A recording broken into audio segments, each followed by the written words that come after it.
De mãos dadas, o menino e a mãe do menino cruzam a praça. Os pombos levantam voo. O menino olha para o chão e salta sobre as rachaduras, sobre os intervalos entre as lajes do pavimento. Os pés dentro dos tênis número 32, que estão um pouco largos na ponta. Andam rápido. Ela olha constantemente para o relógio e diz que estão atrasados. A dificuldade de encontrar vaga para o carro. O trânsito ruim, ainda bem que não moramos mais nesta cidade. O sinal de pedestres que custou a abrir. E as ranhuras no chão, ora retas, ora fragmentadas, ameaçando roçar a sola dos tênis número 32. Às vezes o menino precisa dar passos imensos, às vezes se deter para calcular o melhor trajeto.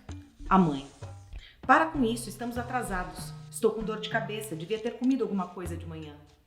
Quando chegam pela porta lateral, a mãe procura um balcão e lá dizem a ela que aguarde, o guia ainda não chegou. A mãe suspira aliviada. Então leva o menino à porta principal e mostra a ele lá fora uma forma imensa, brilhante e escura de metal. Parece um ovo com um buraco no meio e duas pontas afiadas quase tocando uma na outra, dentro da barriga do ovo. A mãe diz: oval com pontas. O menino responde: eu já sabia que era um oval com pontas, não precisava me dizer, está na cara que é um oval com pontas. A mãe ri. Parte da tensão secou no rosto dela. O menino sente alguma coisa como uma borboleta abrindo as asas no seu peito. Tem sido raro ver a mãe rir desde que ouve o que ouve, e o menino não quer pensar nisso porque a borboleta em seu peito ameaça fechar as asas e se desmanchar. Um sonho de borboleta. Puf! Então ri também, para injetar mais verdade no riso dela, e entrelaça os dedos pequenos roliços, precisando cortar as unhas, nos dedos compridos magros com um anel de prata. Chega o guia. A mãe se apresenta o filho, que cobre com os dentes o lábio inferior, como faz sempre que se sente encoberto, por sua vez, pela timidez inesperada. Chega um casal. Chega uma moça de salto alto sozinha. Aguardam mais um pouco. Parece que somos só nós. A escada tem cordas na balaustrada, o menino gosta disso. De repente algo de afirmativo salta em seu rosto e ele sorri engraçado para o guarda sentado numa cadeira, já no segundo andar. O menino encontra um motivo de orgulho na mãe. Ela tem cabelos que dançam quando ela anda e um anel de prata no dedo. A mãe está atenta.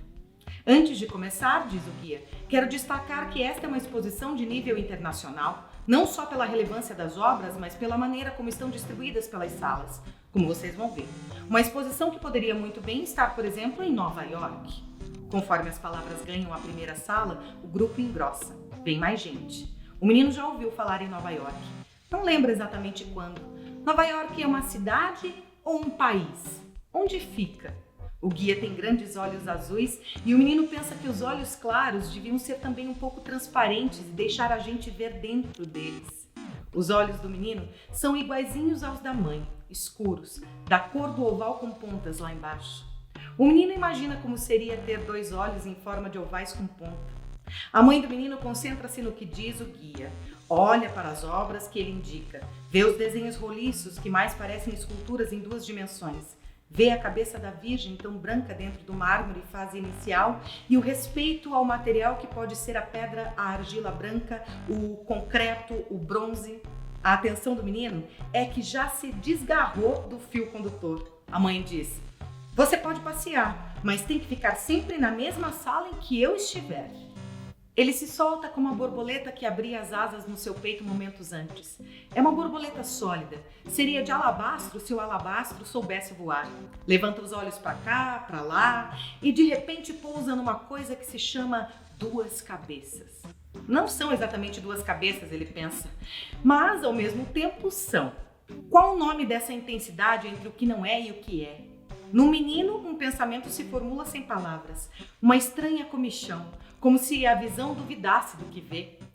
Ouve lá de longe o guia falando qualquer coisa sobre a escultura brotando de dentro da pedra feito um balão. De dentro para fora. O peso. O menino vê um peso, uma coisa pesada. Lê: forma quadrada. Vê uns riscos e pontos. Imagina um balão soprando a pedra de Borgonha por dentro. Um ar de pedra saindo dos pulmões de um gigante de pedra. A escultura chama Mãe e Filho.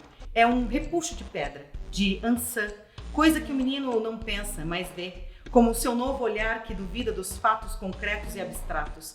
A mãe da escultura leva o filho no colo, mas aquilo também podia ser coisa pesada e ondulada de pedra com um espaço no meio e buraquinhos que lembram olhos. O menino ri do título que deu. E aí se anima. 2 formas. Podia ser bola e espécie de feijão com 2 riscos largos que a gente tem a impressão de que se encaixam, mas se tentasse encaixar, não conseguiria. Ou então, cabeça que deslocou do corpo e rolou pelo chão. Um universo se abriu ali. As coisas que ele reconhece e as que não. Ou antes, tudo ele reconhece e estranha. Tudo é um pouco pela primeira vez. Parece que um gigante soprou o menino dentro do menino. Olho buraquinhos na pedra, na escultura chamada entalhe. Há 3 círculos fundos e uma espécie de letra L para fora. Mas há também uma cabeça virada para cima, um par de olhos, a boca arredondada, o nariz, o pescoço largo, tipo do professor de judô. Mas há também a pedra inteiramente pedra, que é só volumes e traços explodindo num susto calmo de pedra. Foram para a sala seguinte. A mãe faz um sinal. O guia dizendo alguma coisa sobre a guerra e sobre o barbante que o escultor usou naquela fase, mas depois abandonou, e obras que se parecem muito com... O menino deixa de ouvir. Montes de linhas se cruzam. Ele observa 3 pontas em garra, quase se tocando num pequenino lugar vazio que dói, e lê ferro fundido. Isso de ferro fundido lhe dá um certo medo, como também o elmo, bronze. Agora há um oco dentro do peso. O peso ficou sem peso, ficou leve, cheio de buracos, intervalos, mistérios. E se a escultura fosse o oco e o bronze fosse somente a caixa que contém a obra de arte? Somente sua casca invólucra? E se o melhor de tudo for o invisível, que ninguém sabe que existe, mas que atropela o mundo com a pressa de um elevador em queda livre? E se for isso o que chamam de alma das pessoas e o que se escava dentro delas, o lugar onde elas não estão? Depois de provar o peso, o menino ensaia o espaço. Não, a palavra de sua escola usam para treinar a cedilha. Outra coisa, o desapovoado que existe dentro dele, a vaga que o carro e o menino nunca vão ocupar. A vaga, o vão. Agora já se encaminham para outra sala. Ele vê sua mãe diante de uma escultura pequena e se aproxima. O guia diz que aquele foi um modelo para uma escultura muito, muito maior, encomendada para um festival. Na imaginação do menino, a figura reclinada vai se avolumando, apoia-se num campo aberto, tranquila e para sempre. Deve haver um vasto gramado e nuvens por cima do sol. Ele se vê galgando as pernas recurvadas da pedra e invadindo o interior do corpo, o espaço da barriga, a barriga do U no alto da cabeça. Aquela figura tem um corpo duplo, como um negativo de si mesma. O escultor usou o pretexto da pedra e também esculpiu o ar. A figura se reclina em som e em silêncio. Ela tem uma fala escrita e tem o branco com que a página se protege entre uma palavra e outra. O menino nem espera a contraordem. As outras salas contíguas estão visíveis. Ele atravessa, ele se desloca e se desgruda como a maquete para a figura reclinada em 2 peças número 1. Os corpos agora são 2 pedaços. Na figura quebrada, ele vê o corpo partido e a pedra bruta se soltando lá dentro. O menino e o escultor agora já são velhos amigos. As salas do museu, outra casa antiga de família que o menino vasculha sem medo de se perder. O escultor lhe mostra peso, espaço, tamanho. Nas menores peças, o menino vê formas gigantes competindo com edifícios e montanhas. O escultor lhe mostra conchas, ossos, lâminas, pontos, volumes. O menino lhe devolve a avidez do olho que percorre o objeto não apenas pelos lados, por trás, mas também por dentro e através. O olho que espreita pela janela das formas. As pessoas se dispersam. O guia se despede. A mãe, sorriso e o menino se esquecendo de cobrir com os dentes o lábio inferior. A sala de baixo já não requer o guia. Só um silêncio cúmplice que nem se sabe, que nem se dá conta. Diante do mármore, figura reclinada com planejamento, o menino e a mãe ocupam-se cada um de si mesmo. E nem se dão conta. E nem se dão conta de que seus olhares se tocam como nunca. A mãe convida o menino. Depois, vamos tomar um sorvete? O menino gruda a mão de novo na mão do anel de prata. Estão agora mais quentes as duas mãos, um pouco suadas. A saída. Antes de se encaminhar ao sorvete e à aventura dos tênis 32, precisando outra vez vencer rachaduras e linhas do pavimento, o menino se encontra diante do oval com pontas.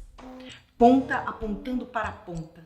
A curva que sai, a curva que se esconde, a outra que apenas se promete, a forma que puxa, a que se projeta, a luz do sol que se reflete aqui e ali, no metal. O menino para um instante e olha através do espaço do meio, bem na barriga do ovo. Lá atrás a tarde vai baixando. Alguns garotos se juntaram na praça e andam de skate. É um mundo denso, um mundo espesso, impenetrável, mas pronto para a abertura de uma forma. Isso o menino intuía antes de ser menino, quando ainda era apenas um balão que um gigante soprou dentro do corpo dela.